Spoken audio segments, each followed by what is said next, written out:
கிறிஸ்து இயேசுவில் பிரியமான அன்பு சகோதர சகோதரிகளே, இந்த கொயினோனியா மீடியா மூலமாக உங்களை சந்திப்பதிலே மிக மகிழ்ச்சி அடைகின்றேன். அன்பு மக்களே, கடந்த ஆண்டு தவக்கால தியான உரைக்கு ஒரு பங்குக்கு நானும் என்னுடைய மூத்த குருவும் சென்றிருந்தோம். பொதுவாக அதிகாலையிலிருந்து மதியம் வரை வீடுகளை சந்திப்பது பிறகு அவருடைய வீடுகளை சந்தித்து அவருடைய சூழ்நிலைக்கு ஏற்றவாறு மாலையிலே எங்களுடைய தியான உரையை கொடுப்பது வழக்கமாக நாங்கள் கொண்டிருந்தோம். ஒரு இல்லத்திற்கு நான் சென்றிருந்தேன். அப்பொழுது அவருடைய பெற்றோர்கள் மட்டும் இருந்தார்கள். பிள்ளைகள் கல்லூரிக்கும் பள்ளிக்கும் சென்றிருந்தார்கள். சற்று அவர்களிடம் யதார்த்தமான ஒரு கேள்வியை கேட்டேன். நல்லா கீழே கேட்டுவிட்டு, ஒரு முன்மாதிரியான வாழ்க்கை இன்றைக்கி உங்கள் பிள்ளைகளுக்கு எடுத்துக்காட்டான வாழ்க்கை வாழ்ந்து கொண்டிருக்கின்றீர்களா என்று சற்று கேட்டபோது உடனே அந்த தந்தை சொன்னார், ஃபாதர், என்னுடைய பிள்ளைக்கு எல்லாமே நிறைய சொத்து நான் வைத்திருக்கிறோம். பையனுக்கு நல்லதொரு பெரிய வண்டி வாங்கி கொடுத்துருக்குறேன். தேவையான எல்லாமே இருக்குது ஃபாதர், ஒரு குறையுமே இல்லை என்று சொன்னார். சரி, எப்படி உங்களுடைய ஆன்மீக வாழ்க்கை இருக்குது, உங்களுடைய உறவு உங்களுடைய சகோதர சகோதரி எப்படி இருக்குன்னு சொல்லி கேட்டப்போ, ஞாயிற்றுக்கிழமை திருப்பலிக்கு செல்கிறோம் ஃபாதர், அதில் ஒரு குறை இல்லை, நான் உண்டு, என் குடும்பம் உண்டு என்று சொல்லி வாழ்ந்து கொண்டிருக்கிறேன் என்று சொன்னார். அன்பு மக்களே, இன்றைக்கு நிலையற்ற பொருட்களை சேர்த்து வைத்து விட்டால் நான் ஒரு மற்றவர்களுக்கு முன்மாதிரியாக வாழ்க்கை வாழ்ந்து கொண்டிருக்கின்றோம் என்று நினைத்து கொண்டிருக்கின்றோம். ஆனால் அதுவா அல்ல. இந்த தவக்காலமானது, குறிப்பாக இன்றைய 2 வாசகங்களும் நாம் மற்றவர்களுக்கு முன்மாதிரியான வாழ்க்கை வாழ வேண்டும் என்றால், வாழ முயற்சிக்கின்றேன் என்றால் 2 அடிப்படையாக நமக்கு கூறுகின்றது. ஒன்று, தூய்மையான வாழ்க்கை. 2வது, உன் சகோதர சகோதரிகளை நாம் முழுமையாக அன்பு செய்வது. அன்பு செய்வது என்பதுங்கும் போது மன்னிப்பு, உதவி என்று எல்லாமே நமக்கு அதில் அடங்கி இருக்கின்றது. அன்பு மக்களே, சற்று ஒரு சிறிய ஒரு கேள்வியோடு இந்த மறையுரையை நான் தொடங்க ஆரம்பிக்கின்றேன். இன்று பெயரளவிற்கு கிறிஸ்தவனாக நான் வாழ்ந்து கொண்டிருக்கின்றேனா அல்லது கிறிஸ்துவாக வாழ்ந்து கொண்டிருக்கின்றேனா என்ப ஒரு சிந்தனையோடு நான் தொடங்குவோம். ஏனென்றால் கிறிஸ்துவாக வாழ்ந்து கொண்டிருக்கின்றேன் என்றால் புனிதமான ஒரு வாழ்க்கை, தூய்மையான ஒரு வாழ்க்கை. இதைத்தான் இன்றைய முதல் வாசகத்தில் நாம் பார்க்கின்றோம். லேவியருக்கு எழுதப்பட்ட ஆகமத்தில் அதிகாரம் 19:2 ஆண்டவர் சொல்கிறாரு, நீங்கள் தூய்மையாக இருங்கள், உங்கள் கடவுளாகிய நான் தூய்மையாக இருப்பது போல. இன்று தூய்மை என்றால் தவக்காலத்தில் நான் அதிகமாக ஜெபம் செய்கின்றேன், தவம் செய்கின்றேன், தர்மம் செய்கின்றேன், அதனால் நான் தூய்மையாக இருக்கின்றேன் என்று நினைக்கின்றோம். ஆனால் அது தூய்மையான வாழ்க்கை அல்ல.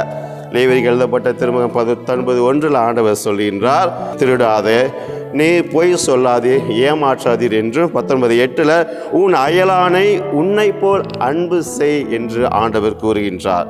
அப்போ புனிதம் என்பது நம்முடைய உறவு, நம்முடைய சொல் செயல், நம்முடைய வாழ்க்கையில் தூய்மையாக இருக்கின்ற போது நாம் ஒரு புனிதமான வாழ்க்கையை நாம் வாழ்கின்றோம். ஆனால் மக்கள், இதைத்தான் இன்றைய நற்செய்திக்குள்ள ஆண்டவர் கேட்கிறார் நம்மளிடம். ஆண்டவர் கேட்கக்கூடிய அந்த ஒரு தூய்மையான வாழ்க்கை, நம்முடைய இறப்புக்கு பிறகு நாம் வாழக்கூடிய வாழ்க்கை எப்படிப்பட்டதாக இருக்கும், எப்படிப்பட்ட தீர்ப்பை நாம் பெறப்போகின்றோம் என்பதை ஆண்டவர் அழகாக கூறுகின்றார். என்ற இந்த நற்செய்தியில் 2 பிரிவு ஆண்டவர் பிரிக்கிறார், வலப்புறமாகவும் இடப்புறமாகவும். நான் பசியாக இருந்தேன், எனக்கு உணவு கொடுத்தீர்களா? தாகமாக இருந்தேன், எனக்கு அருந்த நீர் கொடுத்தீர்களா? அந்நியனாக இருந்தேன், என்னை சந்தித்தாயா? ஆடையின்றி இருந்தேன், ஆடை கொடுத்தாயா என்று ஆண்டவர் கேட்கிறார். இங்கே ஆண்டவர் நீ எத்தனை முறை திருப்பலிக்கு வந்தாய், எத்தனை முறை நீ ஜெபமாலை செய்தாய், எவ்வளோ உண்டியலில் நீ பணம் போட்ட என்று கேட்கவில்லை. அதனால் நான் உங்களை திருப்பலிக்கு செல்லக்கூடாது, நீங்கள் ஜெபம் தவம் செய்யக்கூடாது என்று சொல்லவில்லை. ஆனால் அதை வாழ்க்கையில் நாம் காண்பிக்கின்றோமா, வாழ்ந்து காண்பிக்கின்றோமா என்பதுதான் ஒரு கேள்விக்குறியாக இருக்கின்றது. மத்தேயு நற்செய்தி 25:40 ஆண்டவர் சொல்றார், நீங்கள் இவ்வளவு சிறிய ஒருவருக்கு செய்யக்கூடியதை எனக்கே நீங்கள் செய்கிறீர்கள் என்று ஆண்டவர் கூறுகின்றார். அதைத்தான் ஆண்டவர் கூறுகின்றார். இன்றைக்கு நாம் நம்முடைய உள்ளத்தில் நிறைய ஏழை எளியவர்களை பார்க்கின்ற போது உதவி செய்வது கிடையாது. நாம் பணம் இருந்தும் உதவி செய்யக்கூடிய ஒரு சூழ்நிலைகள் இல்லை, தாராளமாக பகிர்ந்து கொள்ளக்கூடிய நிலை இல்லாமல் சுய நலத்தோடு இன்று வாழ்ந்து கொண்டிருக்கின்றோம். அப்படி இருக்கின்ற போது நாம் இறுதியாக செல்கின்ற போது நாம் செய்த தான தர்மம் மட்டும்தான் நம் கூட வரப்படுது. திருவெளிப்பாடு ஆண்டவர் அழகாக சொல்கிறார், உன்னுடைய செயலுக்கு ஏற்றவாறு உனக்கு தீர்ப்பு வழங்கப்படும். அப்படி என்றால் எப்படிப்பட்ட புனித வாழ்க்கை வாழலாம், அதற்கு ஒரு புனிதரை நான் உங்களோடு வாழ்க்கையை சற்று பகிர்ந்து கொள்ள ஆசைப்படுகின்றேன். ஏற்ற ஒரு புனிதர் புனித வின்சென்ட் தே பால். ஏழை எளிய மக்களை பார்க்கின்றார். எல்லாருமே அவர்களை புறக்கணிக்கின்றார்கள். ஆனால் அவர் சொன்னது, ஏழையுடைய உள்ளத்தில், அந்த முகத்தில் நான் இயேசுவை பார்க்கின்றேன். அதனால் இன்றைக்கு எல்லா பங்குகளையும் பார்க்கவே புனித வின்சென்ட் தே பால் சபையினர் ஏழை மக்களுக்கு இன்னும் உதவி செய்து கொண்டிருக்கின்றார்கள். எளியவரோடு பகிர்ந்து கொண்டார். ஆடை இல்லாதவர்களுக்கு ஆடை கொடுத்தார். படிக்க முடியாத பிள்ளைகளை படிக்க வைத்தார். இன்றைக்கு சொல்லப்பட்ட இந்த நற்செய்தி அதிகாரம் 25 ஒரு ஏற்ற ஒரு வாழ்க்கை வாழ்ந்த ஒரு புனிதர் என்றால் வின்சென்ட் தே பால்.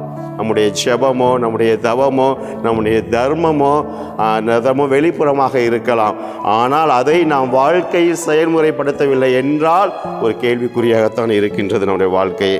அப்படி என்றால் இன்றைய சூழ்நிலையில் நான் எப்படிப்பட்ட வாழ்க்கை வாழ்கிறேன் என்று பார்த்தால், இன்றைக்கு குடும்பத்தில் கணவன், மனைவி, பெற்றோர், பிள்ளைகளுக்குள்ள ஒரு அன்பு கிடையாது. பொறாமை, கோபம், உறவுகளில் பிளவு. எனதான் ஆண்டவர் மீண்டும் லேவியருக்கு எழுதப்பட்ட ஆகமத்தில் முதல் வாசகம் மூலம் அழைப்பு விடுக்கிறார். 19 அதிகாரம் 17 உன் சகோதரனை வெறுக்காதே. 19-18 பழி வாங்காதே, வெறுப்பை காட்டாதே.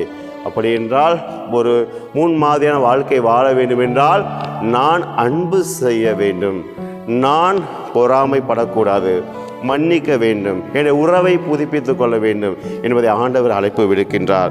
மக்களை அப்படி என்றால் முன்மாதிரியான வாழ்க்கை சிறிய வழிகளில் நாம் காண்பிக்கலாம். என்னவென்றால் என் குடும்பத்தில் என்னை சார்ந்து வாழக்கூடியவர்களை முதலில் நிறை குறையோடு நான் ஏற்றுக்கொள்ள வேண்டும். எல்லாருமே பலவீனமானவர்கள், ஏதாவது ஒரு பலவீனம் இருக்கின்றது. நிறை குறையோடு என் சகோதரனை, என் மனைவியை, என் கணவனை, என் பெற்றோரை, அயலானை நான் முழுமையாக ஏற்றுக்கொள்கின்ற போது அங்கு அன்பு இருக்கும், அங்கு முழுமையான ஒரு மன்னிப்பு இருக்கும். பொறாமை நான் படமாட்டேன். என்னால் இருந்த அதிகம் இல்லாவிட்டாலும் குறைவாக இருந்தாலும் என்னால் உதவி செய்ய இயலும். இறுதியாக ஆண்டவர் இயேசு நமக்கு அழைப்பு விடக்கூடிய உண்மையாக இருக்கக்கூடியதுக்கு நான் வாழ்க்கை வாழ வேண்டிய முயற்சிகளில் 2. 1, நான் தூய்மையான வாழ்க்கை வாழ வேண்டும், புனிதமான வாழ்க்கை. 2வது, சிறியோராகிய ஒருவர் கஷ்டப்படுகின்ற போது, செய்கின்ற போது நான் அவர்களுக்கு இயேசுவுக்கே நான் செய்கின்றேன்.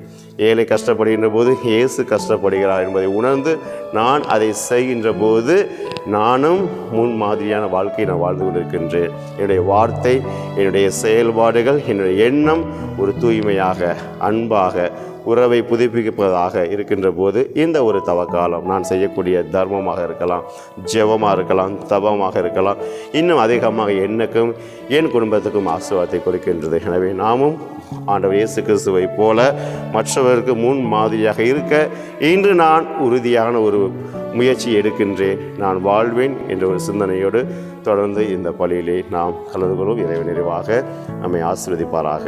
ஆமீன். அன்பை உருவான இறைவா, இந்த நாளிலே நாங்கள் முன்மாதிரியான வாழ்க்கை வாழ்வதற்கு எங்களுக்கு வாய்ப்பு கொடுத்திருக்கின்றீரே. அன்பாண்டவரே, நாங்கள் தூய உள்ளத்தோடு வாழ்வதற்கும் ஏழை எளியோர் ஆகிய ஒவ்வொருவரையும் அன்பு செய்யவும், அவர்களுக்கு உதவி செய்யவும், எதிராக குற்றம் செய்ய மன்னிக்கக்கூடிய அந்த ஒரு மனதை கொடுக்கின்ற போது ஒரு தூய்மையான உள்ளத்தோடும் புனிதமான வாழ்வினோம் என்பதை கருத்தில் கொண்டு எங்களுக்கு நிறைவாக தூய ஆவியில் வழிநடத்த வேண்டும் என்று ஜெபிக்கிறோம். எங்கள் ஜெபம் கேளும் ஜீவனும் நல்ல பிதாவே. ஆமீன்.